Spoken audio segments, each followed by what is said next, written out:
नमस्कार, मैं नेहा मोदी। अब वक्त हो चला है प्राइम टाइम बुलेटिन का। सबसे पहले नजर डालते हैं आज की हेडलाइंस पर। सांसद राजकुमार रोत और मन्नालाल रावत के बीच जुबानी जंग जारी। रावत ने किया तीखा पलटवार, कहा बाप पार्टी है एक लुटेरी गैंग। उदयपुर में तीसरे दिन भी जारी रही रेजिडेंट डॉक्टर्स की हड़ताल। करंट लगने से डॉक्टर की मौत को लेकर है आंदोलन पर। जयपुर की फॉरेंसिक टीम मृतक का करेगी दोबारा पोस्टमार्टम। उदयपुर पुलिस ने अवैध मादक पदार्थों के साथ 2 आरोपी को किया गिरफ्तार। टीडी थाना अधिकारी को सौंपे मामले की जांच। बदमाशों की संपत्ति भी होगी कुर्क। अब खबरें विस्तार से। जनजातीय क्षेत्रों में सक्रिय राजनीति अब तीखे आरोप प्रत्यारोप के दौर में प्रवेश कर चुकी है। बाप पार्टी से बांसवाड़ा सांसद राजकुमार रोत और भाजपा से उदयपुर सांसद मन्नालाल रावत के बीच जुबानी जंग ने क्षेत्रीय राजनीति में हलचल मचा दी है। शुक्रवार को उदयपुर कलेक्ट्रेट पर बाप पार्टी के धरने में पहुंचे सांसद राजकुमार रोत ने मीडिया से बातचीत में भाजपा सांसद मन्नालाल रावत पर तीखा हमला बोला। उन्होंने कहा, मन्नालाल रावत आदिवासियों के खिलाफ राजनीति कर रहे हैं। उनके अंदर इंसानियत नाम की कोई चीज नहीं है। रोत ने भाजपा पर आदिवासी हितों की अनदेखी करने का आरोप लगाया। क्या कुछ कहा राजकुमार रोत से, आप भी सुनिए। जिन्हें कहा है कि वसूली के आरोप आप पार्टी पर लगाएं और बीटीपी मन्नालाल जी, कौन मन्नालाल जी? मन्नालाल जी रावत सांसद यहाँ वाले। ओके, एज ए सांसद के रूप में उनको मैं सम्मान देता हूँ, लेकिन व्यक्ति सह वो मुझे लगते नहीं है कि उनके अंदर मानवता है। आदिवासियत तो नहीं है, आदिवासियत तो नहीं है, लेकिन न मानवता है न इंसानियत है। आप सारे मीडिया साथियों ने सुना होगा, इनका ऑडियो वायरल हुआ था। ये फोन पे भाजपा के कार्यकर्ता को बोले, भाजपा का कार्यकर्ता कह रहा है कि आदिवासी समुदाय के घर हैं, यहाँ पर कुछ बाप बाड़े हैं। मन्नालाल जी फोन पे उस कार्यकर्ता को कह रहे हैं कि इनके घरों में आग लगा दो, इनको लट मारो। मन्नालाल जी क्या बोल रहे हैं कि इनके घरों में आग लगा दो। जो दलित पिछड़ा के विरोध में हो, आदिवासियों के विरोध में हो, वो व्यक्ति सह मुझे समझ में नहीं आता। वो उन पे मैं कोई टीका टिप्पणी भी नहीं करना चाहता, क्योंकि वो टीका टिप्पणी के काबिल भी नहीं है।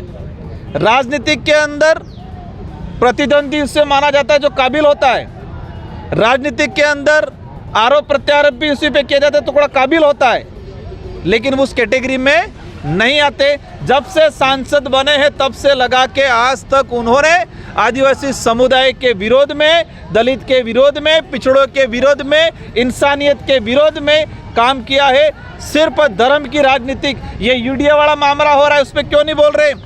आदिवासी बच्चों की स्कूटी मिल रही है, उस पर नहीं बोल रहे। रिजर्वेशन पे नहीं बोल रहे। आदिवासियों की जल जंगल जमीन जा रहा है, इस पर नहीं बोल रहे। वो जाडोल फलासिया के अंदर पैंथर गया, वो पैंथर एक सांसद कह रहे कि भापाड़ों ने छोड़ा, भापाड़ों ने पैंथर छोड़ा। सरकार में है, उनकी खुद की सरकार है, और एक सांसद होते हुए इस तरह से आरोप आदिवासियों के घर जलाने की बात करते, वीडियो वायरल हो रहा है। आप खुद स्वीकार करो, अगर किसी दूसरे जनप्रतिनिधि ने फोन पे किसी उनके पार्टी के कार्यकर्ता को बोलते कि उनके आदिवासियों के घर जलाओ, क्या उस पर मुकदमा होता कि नहीं होता? होता मुकदमा।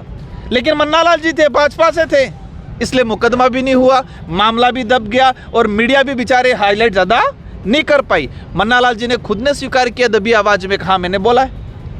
आदिवासियों के घर जला दो ये वर्ड बोला है, उस आदमी से क्या अपेक्षा कर सकते? इस बयान पर प्रतिक्रिया देते हुए सांसद मन्नालाल रावत ने एक पत्रकार वार्ता में पलटवार करते हुए कहा, बाप पार्टी एक लुटेरी गैंग है और इस गैंग के सरगना राजकुमार रोत है। भाजपा पर आरोप लगाने से पहले अपने गिरेबान में झांकना चाहिए। उन्होंने दावा किया कि बाप पार्टी जनहित से अधिक राजनीतिक नौटंकी में विश्वास रखती है। रावत ने बागीदौरा के विधायक का उदाहरण देते हुए कहा, ये एसीबी ने उन्हें 20 लाख रुपए की रिश्वत लेते हुए रंगे हाथों पकड़ा था। उन्होंने इसे बाप पार्टी के चरित्र का प्रमाण बताते हुए कहा कि ऐसी पार्टी को आदिवासियों का नाम लेकर राजनीति नहीं करनी चाहिए। लेकिन ऐसे में कुछ लोग जो नकारात्मक राजनीति करते हैं और व्यक्तिवादी सोच को लेकर चलते हैं, संविधान को साइड में लेकर चलते हैं, उनमें से बीएपी एक है जो झूठ, फरेब, चर्च का एजेंडा, पादरी वेरियर एल्विन का एजेंडा, जो लोग 15 अगस्त 1947 को देश छोड़कर चले गए अंग्रेज, उनका एजेंडा फैलाते हैं। कई बार मानगढ़ धाम पर जाकर वो माता बहनों से आग्रह करते हैं कि सिंदूर नहीं भरना है, ना मंगलसूत्र पहनना है, इस तरह की बातें करते हैं। मुझे लगता है ये सारा का सारा जो ईसाइयत का एजेंडा है ये लेकर बीएपी चल रही है। और बीएपी के 20 से 25 लोग हैं, केवल इतने ही हैं। आमजन जानता है कि ये झूठ है, फरेब है। कुछ लोग उसमें फंस गए हैं, बहुत एक तरह से लूटा हुआ महसूस कर रहे हैं, ठगा सा महसूस कर रहे हैं। चाहे डोंगरपुर बांसवाड़ा के संसद क्षेत्र में रहने वाले हो, चाहे दरियावद आसपुर के क्षेत्र में रहने वाले हो। और ये भी ध्यान में आता है कि बीएपी एक लुटेरी गैंग के रूप में आगे आई है। इनका बागीदोरा का एक विधायक जय कृष्ण पटेल करीब 20 लाख रुपए लेते हुए रंगे हाथों एसीबी ने गिरफ्तार किया है। ये सारी बातें जब आ रही हैं तो ऐसा ध्यान में आ रहा है कि ये लुटेरी गैंग है और राजकुमार रोत इसका सरगना है। लेकिन ये बरगलाने के लिए कभी कभी उदयपुर शहर में आकर धरनाबाजी करते हैं, कभी कहीं जाके करते हैं, कुछ लोगों को अपमानित करने की बात करते हैं। मैं इनसे 2-3 बातें पूछना चाहता हूँ। नंबर 1, कांग्रेस ने रावत सरनेम के आधार पर करीब 2.5 लाख जनजाति बंधुओं को ओबीसी में डाल दिया और उनका तो मजाक उड़ाते हुए ठीक है क्या? वागड़ मेवाड़ को बांग्लादेश बनाने की बात करते हुए ठीक है क्या? और तीसरा और महत्वपूर्ण बात, ऐतिहासिक तौर पर दक्षिणी राजस्थान के जनजाति बंधुओं को कोटे में कोटा का आरक्षण मिलने की संभावना जब बनी है, सुप्रीम कोर्ट ने कहा है, उसका आप विरोध करते हैं और जो माइनॉरिटी हैं उनको एसटी की परिभाषा से बाहर निकालने की बात करते हैं, तब तुम उसका विरोध करते हो। ये ठीक नहीं है।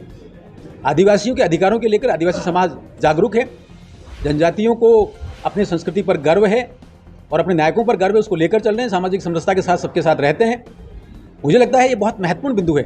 लेकिन जिस प्रकार से बीएपी युवाओं विरोधी, महिला विरोधी, संस्कृति विरोधी, विकास विरोधी एजेंडा चला रही है, ये ठीक नहीं है। ऐसा मैं सभी से आग्रह करता हूँ, विशेष तौर पर समाज जो जागरूक रहे। ये एक लुटेरी गैंग है और धर्मांतरण का एक रचना चला रही है, ये ठीक नहीं है। हिंदू समाज को, सनातन समाज को, आदिदेव महादेव को मानने वालों को जब गालियाँ देते हैं तो ये ठीक नहीं है। उनको जब उचित स्थान पर जवाब देना चाहिए और जिम्मेदार बनना चाहिए कि जब सबका साथ, सबका विकास, सबका विश्वास, सबका प्रयास का दौर चल रहा है, नरेंद्र भाई मोदी जी के नेतृत्व में विकास का रथ विकसित भारत 2047 तरफ आगे बढ़ रहा है, तो ये छोटे मोटे बीएपी टाइप लोग आएंगे, उनको समाज जवाब दे।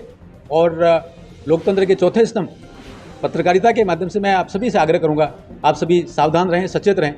सियासी गलियारों में दोनों नेताओं की इस तीखी बयानबाजी को आगामी चुनाव की रणनीति के रूप में देखा जा रहा है, खासकर जब जनजातीय मतदाता निर्णायक भूमिका में होते हैं।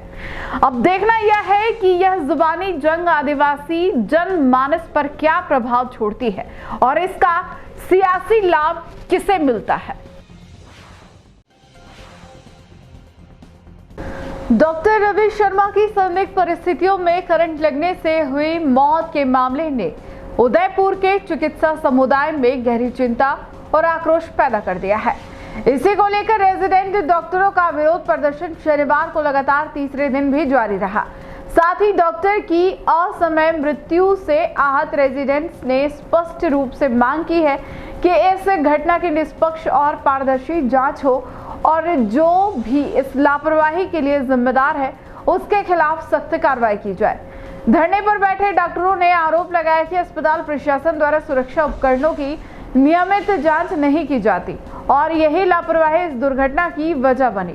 उनका कहना है कि यह केवल एक हादसा नहीं बल्कि एक व्यवस्थागत विफलता है जिसकी कीमत एक युवा डॉक्टर की जान के रूप में चुकानी पड़ी। मामले की गंभीरता को देखते हुए जयपुर से विशेष मेडिकल टीम को बुलाया गया है जो डॉक्टर रवि शर्मा का दोबारा पोस्टमार्टम करेगी। रेजिडेंट डॉक्टरों ने चेतावनी दी है कि जब तक जांच रिपोर्ट सार्वजनिक नहीं होती और दोषियों के खिलाफ ठोस कार्रवाई नहीं होती उनका आंदोलन जारी रहेगा। धरना स्थल पर बड़ी संख्या में युवा डॉक्टर एकजुट नजर आए और अपने साथी को न्याय दिलाने की मांग पर अडिग दिखाई दिए। अस्पताल प्रशासन व वरिष्ठ चिकित्सा अधिकारी लगातार रेजिडेंट्स से बातचीत कर समाधान निकालने की कोशिश में जुटे हैं। वहीं परिजनों की भी मांग है कि जांच गहराई से हो और यदि किसी की लापरवाही सामने आती है तो उसे किसी भी हाल में बख्शा नहीं जाए।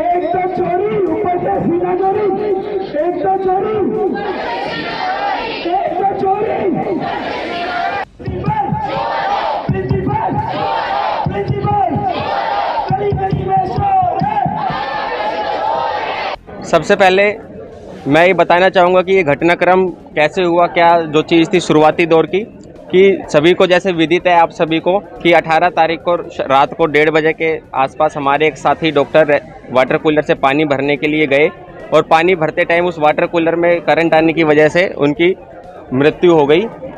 अब इसके घटनाक्रम के बाद में जिस तरीके से ना वहाँ पर कोई प्रशासन पहुँचा, ना हमारी और किसी की द्वारा कोई मदद की गई, सारे रेजिडेंट डॉक्टर के अंदर काफ़ी रोष था इस बात का। इसके चलते हमने न्याय दिलाने के लिए अपने साथी डॉक्टर को इस स्ट्राइक की शुरुआत की। इस स्ट्राइक के बाद में जैसे जैसे ये घटनाक्रम आगे बढ़ा, पोस्टमार्टम हुआ और बहुत सारी चीज़ें प्रशासन ने हमसे छुपाई और उस चीज़ के अंदर गड़बड़ की गई है। अब एक सिंपल सी बात ये समझने की कोशिश करो कि अगर कहीं पर भी कोई भी घटनाक्रम पर किसी की मृत्यु हो जाती है तो सबसे पहले उस एरिया को सील किया जाता है, सीज किया जाता है। पर आज की डेट में हमारे पास में वीडियो है, हम रोज़ देख रहे हैं उस वाटर कूलर के आसपास जहाँ पर ये पूरी घटना हुई, उस पूरी घटना के ना तो वो पूरा एरिया सील किया गया, ना उसको वाटर कूलर के एरिया को कस्टडी के अंदर पुलिस की, ना वहाँ पर कोई सिक्योरिटी गार्ड बैठाया गया है, ना पर पुलिस की तरफ से भी कोई आदमी नहीं बैठाया गया वहाँ पर कि जो उस घटनाक्रम की जो सबूत है उसको सेफ तरीके से अपने कस्टडी के अंदर रखे। उसके बाद में जो पोस्टमार्टम हमारे यहाँ पर हुआ, बोर्ड गठित करके पोस्टमार्टम हुआ, उस पोस्टमार्टम की रिपोर्ट के अंदर भी जो मुख्य रूप से जो चीज़ें थी, फाइंडिंग्स थी, उसको लिखा नहीं गया, उसके अंदर चीज़ों को छुपाया गया। उसके अंदर जो स्किन के ऊपर जो इलेक्ट्रिक मार्क होते हैं उन चीज़ों को छुपाया गया। जब किसी का इलेक्ट्रिक करंट की वजह से कोई हादसे इस तरीके से हो जाता है तो सबसे पहले एक एंट्री वुंड बनता है जहाँ से करंट अंदर गया। उसके बाद में वो जो करंट ने जो वो पाथ फॉलो किया बॉडी से बाहर निकलते टाइम, वो एक पूरा पाथ बनता है और उसके बाद जहाँ से जिस पॉइंट से उस करंट ने बॉडी को छोड़ा है वो उस जगह पर भी एक निशान बनता है। वो सारी चीज़ें हमने बॉडी के ऊपर देखी है, पर जो बोर्ड था उन्होंने उस चीज़ को पूरा नज़रअंदाज कर दिया। जबकि अगर कोई भी इलेक्ट्रोक्यूशन होता है, किसी की भी मृत्यु बिजली लगने से, करंट से होती है, तो उसके अंदर सबसे ज़्यादा जो ज़रूरी एविडेंस होता है जो उसको प्रूव करता है, वो जो चीज़ है, वो जो मार्क बना है बॉडी के ऊपर, वो चीज़ ही उसको डिफाइन करती है। सिर्फ इस बात को मैं नहीं कह रहा हूँ, इस बात को ये देखो, ये रिसर्च पेपर हमने निकाले हैं। ये रिसर्च पेपर किसने पब्लिश किए हैं? ये देश दुनिया के जो फोरेंसिक एक्सपर्ट्स हैं उन्होंने बड़े बड़े जर्नल के अंदर ये छापे हुए हैं। ये उनकी छपी हुई रिपोर्ट है। इसके अंदर क्लियर शब्दों में ये लिखा हुआ है, the electric mark is the golden standard for the diagnosis of electrocution. Golden standard का क्या मतलब होता है? गोल्डन स्टैंडर्ड का मतलब है कि ये कन्फर्मेशन अगर किसी चीज़ से होगी तो वो इस चीज़ से होगी। किस चीज़ से होगी? क्या लिखा हुआ है कि इलेक्ट्रिक मार्क से होगी। और जब तक उस मार्क को ही पोस्टमार्टम की रिपोर्ट में नहीं लिखा जाएगा तो फिर हमें कैसे पता चलेगा? और इसके अलावा जो हम सभी ने सोशल मीडिया के ऊपर भी जो फोटोज है वो सर्कुलेट किया है, उसके ऊपर भी हमने क्लियर कट दिखाया कि एंट्री वुंड क्या है, एग्जिट वुंड क्या है, ट्रैक क्या है। तो वो, और इसके अलावा सिर्फ ऐसा नहीं है कि हमारे भी साथी रेजिडेंट डॉक्टर्स, साथ ही हमारे जो सीनियर्स हैं वो भी फोरेंसिक एक्सपर्ट्स हैं, अलग अलग कॉलेज में जो काम कर रहे हैं, अलग अलग कॉलेज से जो पढ़े हुए हैं, हमने उनसे भी उनका एक्सपर्ट ओपिनियन मांग के देखा। सिर्फ हमने उनको फ़ोटो दिखाई और घटनाक्रम बताया तो उन्होंने सीधा बोला कि ये तो साफ साफ दिख रहा है कि ये इलेक्ट्रोक्यूशन है, कि करंट लगने से मृत्यु हुई है। पर क्या ये बात बोर्ड मेंबर को नज़र नहीं आई? ये जो इलेक्ट्रिक मार्क को छुपाने की कोशिश की गई है, ये किसको बचाने के लिए प्रशासन कर रहा है? ये जो रातों रात उस हॉस्टल में जो वाटर कूलर जहाँ लगा हुआ था, जहाँ करंट लगने से मृत्यु हुई, उसकी जो टेम्परिंग की गई एविडेंस की, वो किसको बचाने के लिए प्रशासन कर रहा है? उसके अलावा जो हमारी सरकार से और मुख्य मांग ये है कि जो परिवार जिसने ये बच्चा खोया है, जिसने अपना एक भाई खोया है, उसके परिवार को पूरा कंपनसेशन दिया जाए। उसके अलावा एक हाई स्तरीय कमेटी का गठन किया जाए जो इस पूरे मामले की जांच करे, और जिन्होंने भी ये टेम्परिंग की है और जो भी इस चीज़ में और भी अन्य दोषी अब बने हैं उनको भी तत्काल रूप से हटाया जाए ताकि एक निष्पक्षीय जांच की जा सके। जब तक वो लोग ही कमेटी के अंदर रहेंगे, जब तक उन लोगों वो अपनी पोस्ट पर टिके रहेंगे, तब तक एक निष्पक्षीय जांच का माना नहीं जा सकता कि जो लोग खुद ही इन्वॉल्व है इस चीज़ के अंदर, वो पोस्टमार्टम के टाइम पे अंदर मौजूद है, तो ऑब्वियसली बात है कि इन चीज़ों के ऊपर ट्रस्ट कर पाना मुश्किल है। इसलिए एक नए बोर्ड का गठन करके पोस्टमार्टम रिपोर्ट को दोबारा से एग्जामिन करके, बॉडी को दोबारा एग्जामिन करके एक नए बोर्ड से पोस्टमार्टम कराने की जो हमने डिमांड कल रखी थी, आज वो थोड़ी देर में अभी पोस्टमार्टम चालू होगा, आप सभी के सामने होगा। देखते हैं, वो देखना ही रहेगा उस रिपोर्ट में क्या सामने आता है, क्या वो लोग भी बातों को छुपाते हैं या प्रशासन के दबाव में आते हैं, तो ये सारी आगे की देखने वाली बातें रहेंगी।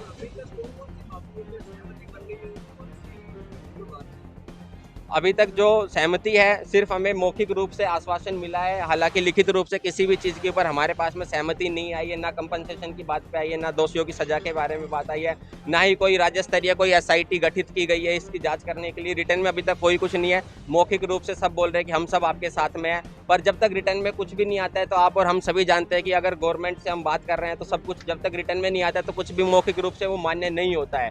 तो हमारी सरकार से यही मांग है कि जो भी वो मौखिक रूप से हमें आश्वासन दे रहे हैं वो लिखित के अंदर आए हमारे पास में, ताकि हम आगे की रणनीति और क्या हमें अपना स्टैंड लेना है उसके ऊपर हम काम कर सकें। तो हमारी केवल एक ही मुख्य मांग है जो हम रेजिडेंट की है, वो यही है कि जो भी इसमें अधिकारी जो शामिल है इस घटनाक्रम में, जिनकी लापरवाही की वजह से ये घटना हुई है, वो तुरंत प्रभाव से पहले अपने पद से इस्तीफा दे और निष्पक्ष जांच कराए। इसके अंदर मैं आपको कुछ एविडेंस जो हम दिखाना चाहेंगे, जैसे वो लोग बताते हैं कि हॉस्टल के अंदर करंट आ रहा है।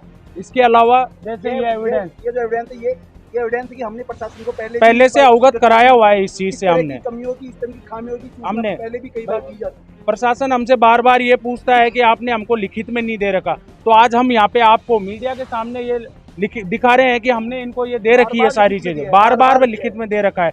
लेकिन उसके बावजूद प्रशासन हमसे, कल कलेक्टर साहब के वहाँ पे मीटिंग हुई तो वहाँ पे भी हमारे यहाँ से प्रशासन से जो अधिकारी गए उन्होंने यही बोला कि हमारे पास में सर लिखित में कुछ भी नहीं है।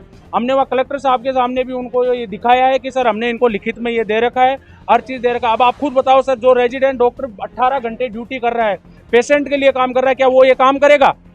केवल उसका इतना सा काम रह गया कि वो जाके हर चीज़ के लिए आके यहाँ पे प्रिंसिपल को बताए। इनकी कोई कॉलेज वालों की कोई जिम्मेदारी नहीं बनती कि आप वहाँ पे किसी को, आपने वार्डन किस लिए बिठा रखा है? फिर वहाँ पे भाई आपने क्यों बिठा रखा है वहाँ पे वार्डन? जब अगर यही काम हमको करना है तो फिर आप उसको क्यों बिठाते हो वहाँ पे? आपने वार्डन बना रखा है, चीफ वार्डन बना रखा है, इतने सारे लोग बना रखे हैं, वो क्या केवल पोस्ट के लिए, उनको रूम देने के लिए बना रखा है? उनकी जिम्मेदारी नहीं बनती। आज ये लोग कह रहे हैं कि वो RNT का नहीं है, ये नहीं है, तो क्या मतलब ये वेट कर रहे हैं कि कोई RNT का बंदा मरता तो हम कार्रवाई करते हैं? ये कोई बात होती है क्या? वो SR था RNT का, यहाँ ज्वाइन करने वाला था, कल को हमारी भी, हम भी हॉस्टल में रहते हैं, हमारे भी फैमिली मेंबर आएंगे, तो ये तो उसके लिए भी अगर हमारे फैमिली मेंबर में से कोई मर जाता तो ये वो भी कह देते कि ये तो हमारा RNT का नहीं है। उदयपुर जिले में मादक पदार्थ तस्करी के विरुद्ध चलाए जा रहे विशेष अभियान के तहत गोवर्धन बिलास थाना पुलिस ने 30 ग्राम चरस और 300 ग्राम गांजा के साथ 2 तस्करों को गिरफ्तार किया है। यह कार्रवाई गिरवा वृत्ताधिकारी सूर्यवीर सिंह राठौड़ के निर्देशन में हुई, जबकि मामले की जांच टीडी थाना अधिकारी देवेंद्र सिंह राठौड़ को सौंपी गई है। यह कार्रवाई जिला पुलिस अधीक्षक योगेश गोयल के निर्देश और अतिरिक्त पुलिस अधीक्षक गोपाल स्वरूप मेवाड़ा के सुपरविजन में की गई। 20 जून को गोवर्धन बिलास थाने के इंचार्ज अर्जुन लाल सालवी में टीम ट्रांसपोर्ट नगर क्षेत्र में गश्त कर रहे थे, तभी 2 संदिग्ध व्यक्ति पुलिस को देखकर भागने लगे। पीछा कर उन्हें रोका गया और पूछताछ में उनकी पहचान न्याज मोहम्मद उर्फ न्याजू और अनिल सिंह के रूप में हुई। तलाशी में न्याज मोहम्मद से 300 ग्राम गांजा और अनिल सिंह से 30 ग्राम चरस बरामद की गई। इस पर गोवर्धन बिलास थाने में NDPS एक्ट की धारा के तहत प्रकरण दर्ज कर लिया। थानाधिकारी देवेंद्र सिंह राठौड़ के अनुसार मुख्य आरोपी न्याज मोहम्मद पर पहले से ही NDPS आर्म्स एक्ट, चोरी, आबकारी और हत्या जैसे गंभीर मामलों में 15 मुकदमे दर्ज है। वहीं अनिल सिंह पर 2 NDPS प्रकरण दर्ज है। उच्च अधिकारियों के निर्देशानुसार न्याज मोहम्मद की हिस्ट्री शीट खोली जा रही है। पुलिस अब इस पूरे मामले को संगठित गिरोह अपराध के तहत भी देख रही है और अभियुक्तों द्वारा मादक पदार्थों से अर्जित संपत्ति को कुर्क करने की तैयारी की जा रही है।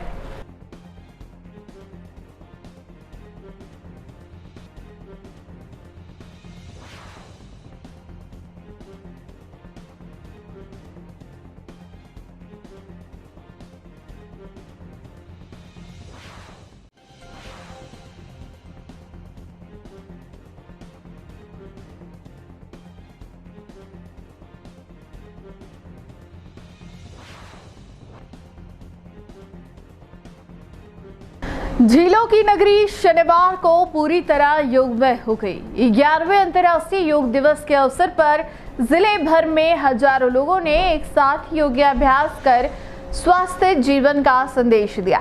मुख्य जिला स्तरीय कार्यक्रम गांधी ग्राउंड में आयोजित हुआ, जहां कार्यक्रम के मुख्य अतिथि प्रभारी मंत्री हेमंत मीणा थे। कार्यक्रम की शुरुआत निर्धारित योग प्रोटोकॉल के अनुसार सुबह योगाभ्यास से हुई। इस अवसर पर राजस्थान सरकार के कृषि मंत्री किरोड़ी लाल मीणा, उदयपुर सांसद डॉक्टर मन्ना लाल रावत, प्रभारी सचिव टी रविकांत, संभागीय आयुक्त प्रज्ञा केवल रमानी, आईजी राजेश मीणा, जिला कलेक्टर नमित मेहता, एसपी योगेश गोयल, शहर विधायक ताराचंद जैन, ग्रामीण विधायक फूल सिंह मीणा, यूडीए आयुक्त राहुल जैन, नगर निगम आयुक्त राम प्रकाश, जिला परिषद सीईओ रिया डाबी सहित अनेक अधिकारी एवं जनप्रतिनिधि उपस्थित रहे। एनएसएस, स्काउट, पुलिस जवान, शिक्षकगण, विद्यार्थी और बड़ी संख्या में आम नागरिकों ने एक साथ योग किया। केवल गांधी ग्राउंड ही नहीं बल्कि शहर के 14 अन्य स्थलों और प्रत्येक ब्लॉक एवं ग्राम पंचायत स्तर तक योग कार्यक्रम आयोजित हुए। जन भागीदारी और उत्साह ने यह साबित कर दिया कि योग अब जन आंदोलन बन चुका है। पूरा विश्व मना रहा है और हमारे देश के यशस्वी प्रधानमंत्री माननीय नरेंद्र मोदी जी की पहल पर इसको विश्व दिवस के रूप में मनाया जाता है 21 जून को। मेरा सौभाग्य है कि मैं आज 11वें अंतर्राष्ट्रीय योग दिवस पर यहाँ साझेदार बना योग करने में, उदयपुर की योग प्रेमियों के साथ, उदयपुर के प्रशासन के साथ, माननीय सांसद, माननीय विधायक और माननीय मंत्री जी के साथ। उदयपुर जिले में अवैध शराब के विरुद्ध चलाए जा रहे विशेष अभियान के तहत थाना खैरोदा पुलिस ने बड़ी कार्रवाई को अंजाम दिया। वासुदेव होटल के पास चित्तौड़गढ़ उदयपुर मार्ग पर की गई नाकाबंदी के दौरान एक डस्टर कार से 40 पेटियां अवैध अंग्रेजी शराब बरामद की गई। मौके से 2 आरोपियों को गिरफ्तार किया गया है। पुलिस अधीक्षक योगेश गोयल के निर्देशन में चल रहे अभियान के तहत अतिरिक्त पुलिस अधीक्षक अंजना सुखवाल और एएसपी मनीष कुमार के सुपरविजन में थानाधिकारी सुरेश बिश्नोई के नेतृत्व में टीम ने यह कार्रवाई की। नाकाबंदी के दौरान गुजरात नंबर की डस्टर कार को रुकने का इशारा किया गया, लेकिन चालक कार को रॉन्ग साइड घुमाकर चित्तौड़गढ़ की तरफ भागने लगा। पुलिस टीम ने पीछा कर वाहन को रोका और दोनों संदिग्धों को पकड़ लिया। कार की तलाशी लेने पर उसमें विभिन्न ब्रांड की अंग्रेजी शराब की 40 पेटियां बरामद की गई, जिनकी अनुमानित कीमत लगभग 5 लाख रुपए आकी गई है। पुलिस ने इस मामले में कोमल सिंह और बाबूलाल को गिरफ्तार किया है। आरोपियों ने प्रारंभिक पूछताछ में स्वीकार किया कि उन्होंने यह शराब भीलवाड़ा से सोनू नामक व्यक्ति से खरीदी थी और इसे गुजरात में बेचने ले जा रहे थे। पुलिस ने वाहन और शराब जब्त कर दोनों आरोपियों के खिलाफ आबकारी अधिनियम के तहत मामला दर्ज कर लिया है।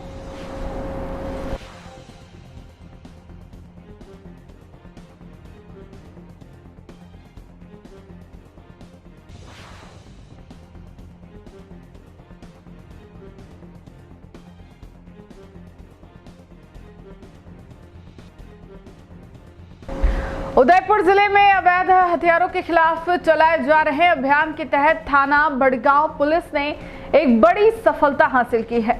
2 महीने से फरार चल रहे अवैध हथियार के खरीद फरोख्त के आरोपी को पुलिस ने गिरफ्तार कर लिया।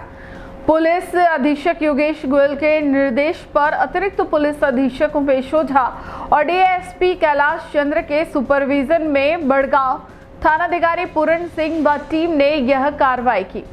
31 मार्च को बड़गांव पुलिस ने 2 आरोपियों चंद्रपाल सिंह उर्फ सीपी और योगेश को डिटेन कर उनके पास से एक अवैध देशी पिस्टल में मैगजीन, एक जिंदा राउंड और धारदार चाकू बरामद किया था।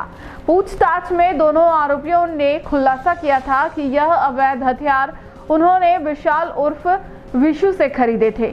इसके बाद से आरोपी विशाल फरार चल रहा था।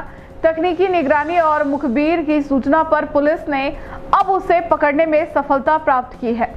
आरोपी विशाल को गिरफ्तार कर न्यायालय में पेश किया गया, जहां से पुलिस से रिमांड प्राप्त कर आगे की पूछताछ जारी है। पुलिस अब यह पता लगाने में जुटी है कि आरोपी के पास हथियार कहां से आए और क्या वह किसी बड़े गिरोह से जुड़ा हुआ है।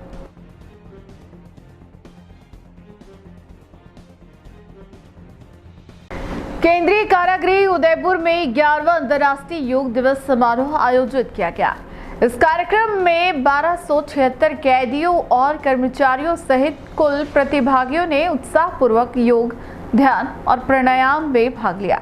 इस अवसर पर प्रधानमंत्री का सीधा संदेश सभी प्रतिभागियों को दिखाया गया। प्रधानमंत्री के संदेश के बाद सभी ने सामूहिक योगाभ्यास किया। आयुष विभाग उदयपुर से डॉक्टर संदीप रमन और योग प्रशिक्षक श्री दरब सिंह बघेल तथा श्रीमती विमलेश बघेल ने विभिन्न योगासन जैसे ताड़ासन, वृक्षासन, पदहस्तासन और प्राणायाम जैसे कपालभाति, नाड़ी शोधन का अभ्यास कराया। कार्यक्रम के तहत सभी प्रतिभागियों को मतदाता शपथ दिलाई गई, साथ ही नशा मुक्ति की भी शपथ दिलाई गई। जेल अधीक्षक राज्यपाल सिंह ने बंदियों को प्रतिदिन योग करने के लिए प्रेरित किया और करे योग रहे निरोग रहे का संदेश दिया। योग से शारीरिक और मानसिक स्वास्थ्य के लाभों पर जोर दिया। इस आयोजन में श्री पूरनमल वर्मा, मनोचिकित्सा अधिकारी श्री मोहन मीणा, उपाधीक्षक और अन्य जेल स्टाफ ने भी योग किया। अगला अभ्यास अर्धोष्ट्रासन। अर्धोष्ट्रासन के लिए घुटनों के बल आ जाएंगे। देखिए, दोनों हाथ वापस पटक पर इस तरह से लगाएं और श्वास भरते हुए बैक बेंडिंग में।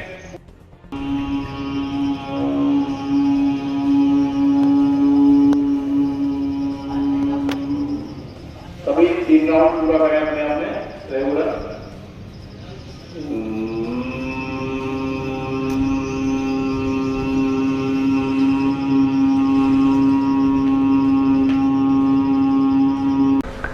मुस्लिम महासंघ के प्रतिनिधि मंडल ने हल्दीघाटी युद्ध के वीर सेनापति हकीम खां सूरी की शहादत को याद करते हुए रक्त तलाई स्थित उनकी मजार पर चादर शरीफ चढ़ाकर खिराज अकीदत पेश की। मुस्लिम महासंघ के प्रदेश उपाध्यक्ष सैयद दानिश अली ने बताया कि हकीम खां सूरी ने 18 जून 1576 को महाराणा प्रताप के साथ मिलकर मेवाड़ की रक्षा करते हुए अपने प्राण न्यौछावर कर दिए थे। उन्होंने पठानों की अग्रिम पंक्ति का नेतृत्व करते हुए बहादुरी से मुगलों का सामना किया। संघ के संस्थापक अध्यक्ष हाजी मोहम्मद बख्श ने जानकारी दी कि हकीम खां सूरी न सिर्फ एक वीर योद्धा थे बल्कि हिंदू मुस्लिम एकता के प्रतीक भी माने जाते हैं। वे महाराणा प्रताप के विश्वस्त सेनापति रहे और हल्दीघाटी युद्ध में उनके साथ कंधे से कंधा मिलाकर लड़े। इस अवसर पर मुस्लिम महासंघ के प्रदेश अध्यक्ष मोहम्मद हनीफ ने अफसोस जताते हुए कहा कि जिस ऐतिहासिक स्थल पर हकीम खां सूरी का सिर कटकर गिरा था उसे स्टेट हाईवे निर्माण के दौरान हटा दिया गया है, जो दुखद है और इतिहास के साथ अन्याय है। कार्यक्रम में महासंघ के राष्ट्रीय उपाध्यक्ष शफी मैकेनिक, राष्ट्रीय सचिव इरफान मुल्तानी, संगठन सचिव नासिर खान, प्रदेश उपाध्यक्ष हुमायूं अख्तर, सचिव मोइनुद्दीन रहमानी, संभाग सचिव शेर खान और अन्य पदाधिकारी व कार्यकर्ता उपस्थित रहे। मैं हाजी मोहम्मद बख्श, मुस्लिम महासंघ संस्थापक अध्यक्ष। आज हम शहीद हकीम खां सूरी साहब के मजार पर रक्त तलाई पर आए हमें खिराज अकीदत पेश करने के लिए।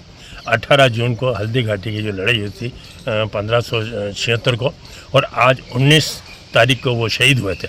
उन्हीं की शहादत की याद में हम यहाँ पर अकीदत फूल चादर पेश करने के लिए आए हैं। हम इनको खिराज अकीदत पेश कर रहे हैं और हमारी सारी टीम के जितने भी मेंबर्स हैं वो सभी यहाँ पर आए हुए हैं खिराज अकीदत पेश करने के लिए। और हम बस यही कहना चाहते हैं कि इनकी जो याद और महाराणा प्रताप के साथ में जो ये लड़ते हुए हल्दीघाटी में जो शहीद हुए थे, जिनका सर मुबारक हल्दीघाटी के ऊपर वहाँ था और इनका लड़ते हुए यहाँ पर रक्त तलाई पर लड़ते लड़ते यहाँ पर आए और यहाँ पर आकर के गिरे थे, शहीद हुए थे। उनके हाथ में जो इतिहास बताता है, उनके हाथ में जो तलवार थी, लड़ने के बाद भी उनके हाथ में तलवार नहीं छूटी और तलवार आपकी यहीं पर इनके साथ में दफन हुई है। ये इनकी बहादुरी की हम जितनी तारीफ की जाए उतनी कम है। इनकी मिसाल कहीं पर भी मिलना बहुत ही मुश्किल है और इन्होंने महाराणा प्रताप के लिए इस युद्ध को लड़ा आन बान शान के लिए। और आज महाराणा प्रताप के ये सेनापति भी थे जिन्होंने महाराणा प्रताप ने आज तक कभी किसी तरह का भेदभाव नहीं किया और भेदभाव नहीं होने की वजह से इनके साथ में सभी मतलब एक सेनापति थे जिसमें राणा पूंजा भी था, झाला मान भी था, हकीम का सूरी भी थे। बस हम यही आपके माध्यम से ही कहना चाहते हैं। शुक्रिया। राज्य सरकार के विकास संबंधी दावों को राजसमंद जिले की आमेर तहसील के आसन गांव में घटी एक मानवता को शर्मसार करने वाली घटना ने झूठा साबित कर दिया। यहाँ शमशान भूमि में टीन शेड नहीं होने और बुनियादी सुविधाओं के अभाव में गांव वासियों को मजबूरन खुले में टायर जलाकर दाह संस्कार करना पड़ा। ग्राम पंचायत बिकावास के अंतर्गत आने वाले आसन गांव में शुक्रवार को एक वृद्ध की मृत्यु हो गई, लेकिन लगातार हो रही बारिश के चलते जब परिजनों ने दाह संस्कार की कोशिश की तो लकड़ियां गीली होने के कारण चिता नहीं जल सकी। ऐसे में ग्रामीणों ने टायर जलाकर शव का अंतिम संस्कार किया।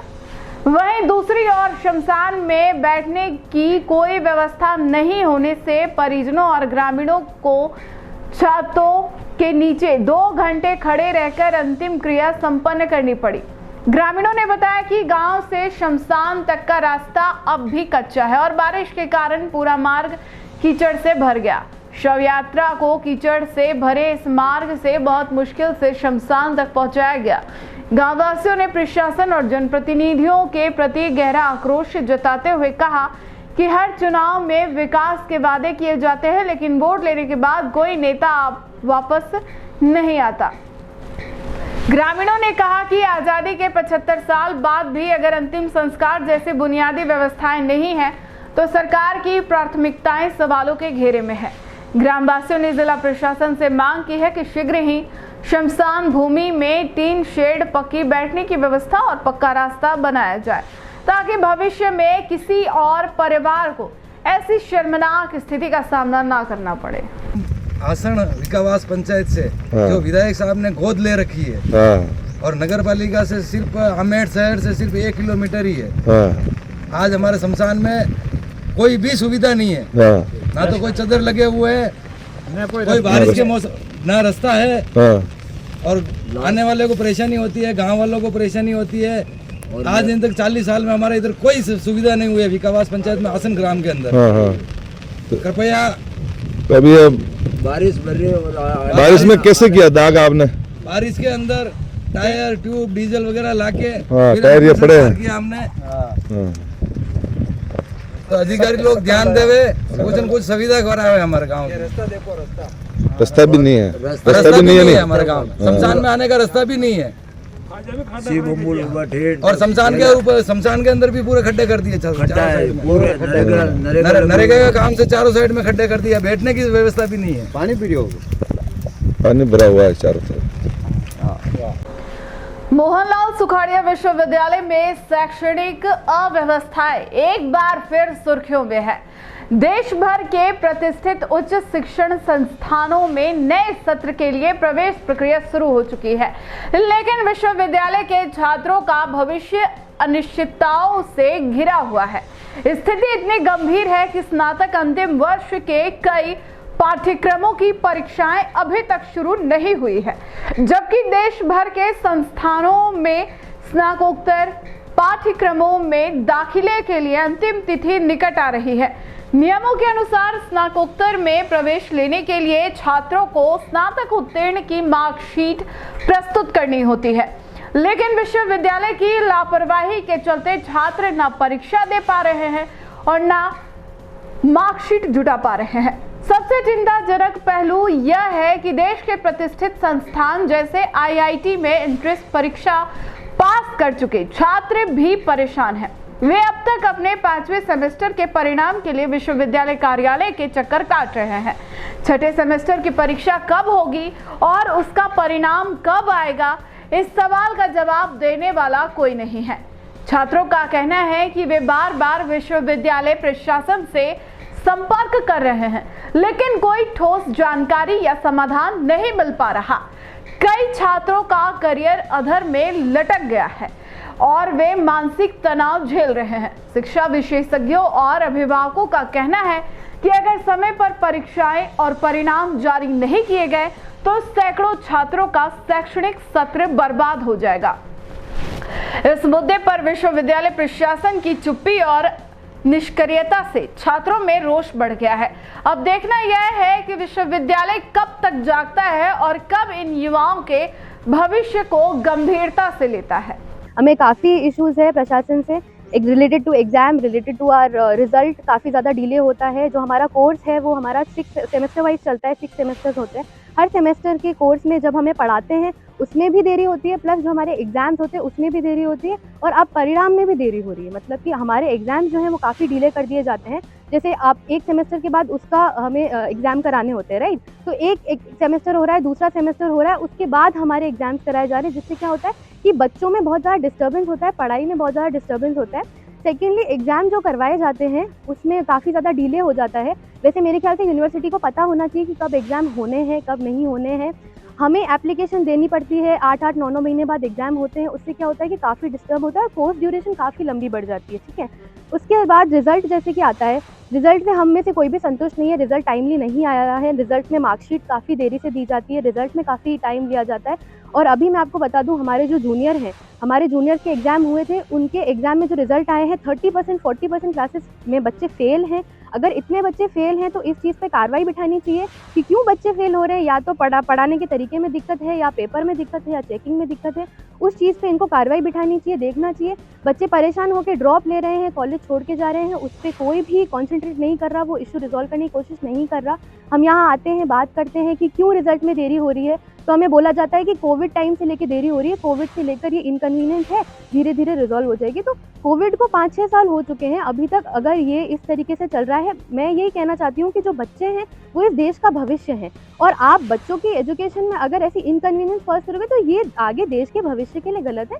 और इस तरह से बच्चे जो है उनका मानसिक संतुलन बिगड़ता है, बच्चों में तनाव बढ़ता है, बच्चे कॉलेज छोड़ के जा रहे हैं। तो थोड़ा सा उस चीज़ पे कंसंट्रेट किया जाए, थोड़ा सी कार्रवाई बिठाई जाए कि क्यों ये इतनी सारी दिक्कत आ रही है।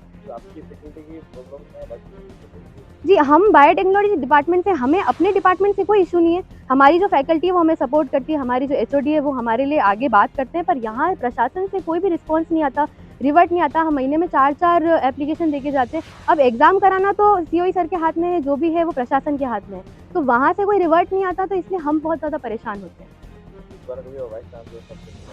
नहीं, हम 3 बार यहाँ पर आके बैठ के गए हैं, 5-5 बजे तक हमने बैठ के इंतज़ार किया है, पर वो कहते हैं कि आप वीसी मैडम से नहीं मिल सकते डायरेक्टली, आप उनसे डायरेक्टली नहीं बात कर सकते, आप एप्लीकेशन लिख दीजिए। और हम 6 बार, पिछले 4 महीने में 6 बार एप्लीकेशन लगा चुके हैं, पर हमारे पास कोई रिवर्ट नहीं आया उसके रिगार्डिंग। तो आप नाम बताइए। मेरा नाम अविशी पालीवाल है, मैं अभी बीएससी सेकेंड ईयर की स्टूडेंट हूँ, बायोटेक्नोलॉजी डिपार्टमेंट में ही। हमारे फर्स्ट ईयर में जब हमारा हिंदी का पेपर हुआ था, तब हमारा पेपर बायोटेक्नोलॉजी डिपार्टमेंट के कोर्स के अलावा बीए का पेपर आया था। पेपर पूरा गलत था, आउट ऑफ सिलेबस था। हमने जब ये मुद्दा उठाया तब हमें अंदर ही कोऑर्डिनेटर ने ये कहा गया कि अभी तो आप बाहर नहीं जा सकते हैं 1 घंटे तक, क्योंकि पेपर दे दिया गया है, तो आप अभी पेपर लिख दीजिए, इसकी आप ग्रीवेंसेस आगे भर दीजिएगा, ताकि आपका पेपर या तो वापस हो जाएगा या फिर उसको कंसिडर करके आपके नंबर दिए जाएंगे। हमने जब आगे इसकी बात करी तो ना तो हमको वो पेपर वापस हुआ, ना हमारी ग्रीवेंसेस भरी गई। गलत paper, out of syllabus paper, किसी और डिपार्टमेंट, किसी और कोर्स के पेपर पे बच्चों को फेल कर दिया गया, और इस वजह से बच्चों का साल बिगड़ा है। बच्चे 2-3 ऐसे बच्चे हैं जो इसी एक ही पेपर, जो गलत पेपर था, इसी वजह से कॉलेज छोड़ कर गए हैं।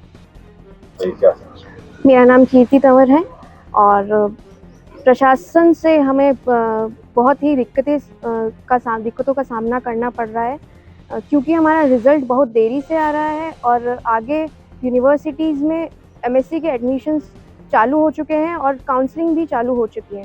जिन बच्चों ने आईआईटी जैम, सीयूईटी, पीजी और गेट भी क्लियर किया है, उनके काउंसलिंग में नाम आ चुके हैं, और उनको रिज़ल्ट की मांग की गई है। तो और यहाँ प्रशासन से अभी तक रिज़ल्ट नहीं आया है।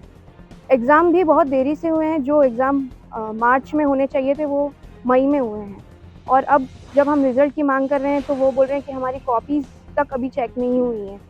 तो उसके लिए हम थोड़ा वो कर रहे हैं, क्योंकि बहुत सारे लोगों को लोन सेंक्शन कराना है, उसके लिए भी हमें मार्कशीट की ज़रूरत है, उसके लिए हमारे लोन पास नहीं हो रहा है। और हमारा अगर अंदर से सिर्फ बोला गया है कि प्रशासन के हमारा सितंबर तक रिजल्ट आने के लिए बोल रहे हैं। राजसमंद में रॉयल सिटी कॉलोनी में बीती रात बड़ी चोरी की वारदात सामने आई है। चोरों ने एक सुने मकान को निशाना बनाकर लाखों रुपए के आभूषण, लैपटॉप और अन्य कीमती सामान चुरा लिया। जानकारी के अनुसार मकान मालिक कमलेश जोशी अपने एक बीमार परिजन के साथ पैतृक निवास गए हुए थे। इसी दौरान चोरों ने मौके का फायदा उठाया और रॉयल सिटी स्थित उनके घर में पीछे से घुसकर चोरी की वारदात को अंजाम दिया। चोरों ने घर का सारा सामान अस्त व्यस्त कर डाला और कीमती वस्तुएं समेट ले गए। जब शनिवार सुबह जोशी परिवार घर आए तो उन्हें चोरी की जानकारी मिली। घर के ताले टूटे हुए थे और कमरों का सामान बिखरा पड़ा था। तुरंत ही पीड़ित ने कांकरोली थाना पुलिस को सूचना दी, जिसके बाद पुलिस मौके पर पहुंची और जांच पड़ताल शुरू की। पुलिस सीसीटीवी फुटेज और मोहल्ले के लोगों से पूछताछ कर रही है। अभी तक चोरों का सुराग नहीं लग पाया है। अगर मेरे मम्मी अकेले हैं तो मैं उस घर गया, मेरा भतीजा बीमार है तो हॉस्पिटल में है, तो सब हॉस्पिटल थे, मम्मी अकेले थे तो मैं उस घर गया। और सुबह आया मैं योग करके स्कूल जाके, तो देखा यहाँ पे सब उथल पुथल थी। इन पे अपने आसपास पड़ोसियों को बुलाया। मेरे बच्चे भी ननिहाल गए हुए हैं। अच्छा, तो यहाँ कोई नहीं है। एक तो मेरा लैपटॉप ले गए हैं ये लोग। अच्छा। और एक दो गोल्ड का आइटम है। और अंगूठे, चांदी की अंगूठिया वगैरह छोटा मोटा आइटम, बाकी सब तो मैं रखूँ नहीं हूँ। 2 सोने की चेन, हाँ 2 मंगलसूत्र और एक छोटा मंगलसूत्र है और एक चांदी का खंदूरा वगैरह है, कुछ अंगूठियाँ हैं सोने की। मैं सुबह आके देखा तो अंदर से गेट बंद था, तो मेरे को डाउट हुआ, फिर सबको बुलाया, फिर चेक किया तो लगा पीछे निकल गए। फिर आप कौन, पुलिस कौन सूचना दी। टी न्यूज राजस्थान के बुलेटिन में फिलहाल अब तक के लिए इतना ही। आइए चलते चलते फिर से नजर डालते हैं आज की टॉप हेडलाइंस पर। सांसद राजकुमार रोत और मन्नालाल रावत के बीच जुबानी जंग जारी। रावत ने किया तीखा पलटवार, कहा बाप पार्टी है एक लुटेरी गैंग। उदयपुर में तीसरे दिन भी जारी रही रेजिडेंट डॉक्टर्स की हड़ताल। करंट लगने से डॉक्टर की मौत को लेकर है आंदोलन पर। जयपुर की फॉरेंसिक टीम मृतक का करेगी दोबारा पोस्टमार्टम। उदयपुर पुलिस ने अवैध मादक पदार्थों के साथ 2 आरोपी को किया गिरफ्तार। टीडी थाना अधिकारी को सौंपे मामले की जांच। बदमाशों की संपत्ति भी होगी कुर्क। आज के बुलेटिन में इतना ही। अब दीजिए इजाजत नेहा मोदी को। ऐसे ही तमाम बड़ी खबरें देखने के लिए बने रहिए टी न्यूज राजस्थान के साथ। नमस्कार।